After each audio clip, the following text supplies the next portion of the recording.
first parsha of Kriya Shema, the Torah writes first Vishinantam and then Ukishartam. In the second parsha of Shema, it first says Ukishartam and then Vilemaratam. What's the reason for this difference? So one of the answers that the Maimonim say is, we know the famous Gemara at the end of the first Perek of Kedushin, where the Gemara discusses what's greater.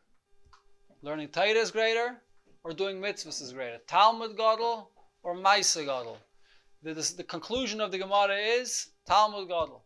Learning Torah is greater. Gadol Talmud Shemei V'Ladei Maisa. But the Alter Rebbe in many places says, it's quoted at least in many places, that La'asad Lavai it'll change. La'asad Lavai Maisa will be greater than Talmud.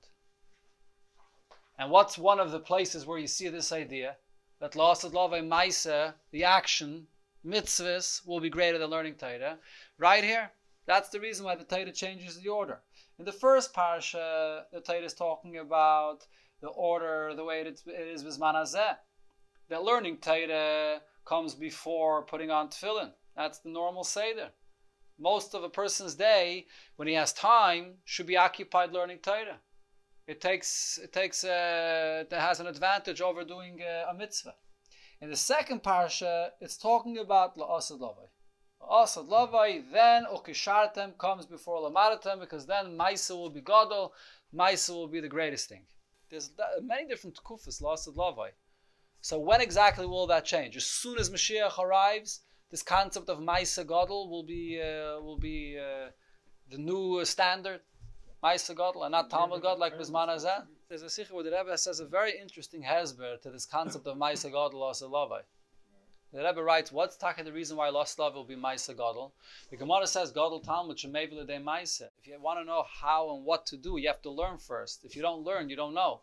So that's why Talmud is greater. And once you learn and you know, so you'll do also. So it's going to change La'asad Lavai.